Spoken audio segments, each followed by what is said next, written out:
YouTube'қа үйден шықпай-ақ түсіруге болатын 3 нишаны көрсеткім келіп тұр. Қараңыздар, біріншісі сурет нишасы. Бұл жерде штатив пен телефон ғана қажет, және де карандашпен осылай қағаз аластырды. Міне отырып суреттеріңізді сала бересіздер. Менің бір шәкіртім бар, айына 2 миллион тек қана осы сурет салу арқылы табыс табады.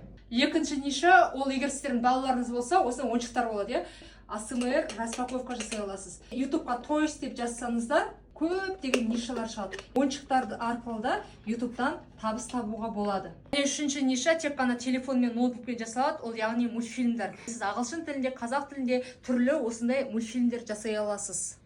Қызым қызыл бөрік.